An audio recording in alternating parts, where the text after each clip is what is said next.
یہ کہتی ہیں کہ نبی کریم صلی اللہ علیہ وسلم نور تھے یا بشر؟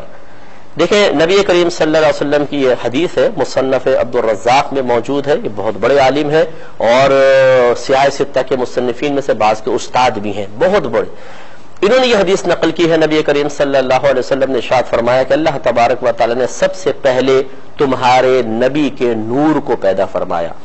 تو اس کا مطلب ہے کہ نبی کریم صلی اللہ علیہ وسلم اپنی اصل کے اعتبار سے نور ہے. اگر یہ حدیث میں لفظ نہ آیا ہوتا تو انسان کی جرأت نہیں تھی کہ نبی کریم صلی اللہ علیہ وسلم کی طرف نور کی نسبت کرتا. اب وہ نور کیسا تھا اس کی حقیقت کوئی نہیں جانتا ہے، لیکن حدیث کے ظاہر کو بنیاد بنا کر اگر کوئی جملہ کہے کہ نبی کریم صلی اللہ علیہ وسلم اپنی اصل کے اعتبار سے نور ہے، اس میں کوئی انکار نہیں. پھر ہر نبی بشر ہوتا ہے، یاد رکھیں، جو نبی کی بشریت کا انکار کرے وہ کافر ہے. ہر نبی بشر ہوتا ہے، کوئی فرشتہ نبی بن کر نہیں آتا، کوئی جن نہیں، کوئی عورت نبی نہیں ہوئی، مرد ہوئے اور بشر ہوئے. تو اس کا مطلب ہوا کہ ہمارے نبی کریم صلی اللہ علیہ وسلم بشر بھی ہیں اور پھر نور بھی ہیں. تو نور اور بشر میں تو ایک دوسرے میں ٹکراؤ ہے، جیسے بلا تمثیل آگ اور پانی میں ٹکراؤ ہے. تو اس کا جواب علماء نے یہی دیا کہ نبی کریم صلی اللہ علیہ وسلم اپنی اصل کے اعتبار سے نور ہے اور وہ نور لباس بشریت میں دنیا میں تشریف لائے ہیں. یہی وجہ ہے کہ بعض جگہ نورانیت کی جلوہ گری ہے، کہیں بشریت کا زور ہے، جیسے شادی کرنا بشری تقاضا ہے، آپ کے دندان مبارکہ کا شہید ہونا بشری تقاضا ہے، کھانا پینا بھوک محسوس ہونا یہ. اور جہاں نورانیت کی جلوہ گری ہے وہاں تمام مبارزات ختم ہو جاتے ہیں. سدرۃ المنتہا پر سرکار پہنچے، جبریل امین ساتھ ہے، سفر معراج ہے. وہ عرض کرتے ہیں یا رسول اللہ صلی اللہ علیہ وسلم ایک قدم بھی آگے بڑھوں گا تو جل کر ہلاک ہو جاؤں گا، کیونکہ اس کے آگے کوئی نہیں جا سکتا. نبی کریم صلی اللہ علیہ وسلم نے جواب میں یہ نہیں فرمایا کہ جبرائیل آپ تو نوری مخلوق ہیں، فرشتے نوری مخلوق ہیں، متفقن علیہ، کسی کا انکار نہیں، جب آپ جل جائیں گے تو بشر تو بدرجہ والا جلے گا. لیکن نہیں، بلکہ میرے آقا صلی اللہ علیہ وسلم نے پوچھا ہے جبرائیل اگر کوئی حاجت ہو تو ہمیں بتائیں، ہم اللہ تعالیٰ کی بارگاہ میں پیش کر دیں گے. جبریل امین نیچے رہ گئے اور سرکار آگے بڑھتے چلے گئے. اگر آپ صرف بشر ہوتے، نورانیت حقیقت آپ کی حقیقت میں داخل نہ ہوتی تو آپ جل جاتے. اور پھر کمال مصطفیٰ صلی اللہ علیہ وسلم دیکھیے کہ جسم اقدس تو چلے پھر بالکل ذات ہی ہے، جو پہنا ہوا لباس ہے اس کا ایک دھاگا بھی نہیں جلا. اس کا مطلب یہ ہوا کہ جو اچھوں کی صحبت میں رہتا ہے، جب اچھے کو اللہ تبارک و تعالی عذابات سے اور مختلف قسم کی مصیبتوں سے دور رکھتا ہے، تو جو ان کی صحبت میں رہتا ہے وہ بھی تمام چیزوں سے آزاد. ہماری نیند ناقض وضو ہے، میں اور آپ سو جائیں تو وضو ٹوٹ جائے گا، اس لیے کہ غفلت طاری ہے، پتہ نہیں اصل فی نفس ہی نیند ناقض وضو نہیں ہے. لیکن نیند میں چونکہ ہمیں ہوش نہیں رہتی تو ہو سکتا ہے وضو ٹوٹ گیا ہو، اس لیے وضو کے ٹوٹنے کا حکم لگ جاتا ہے.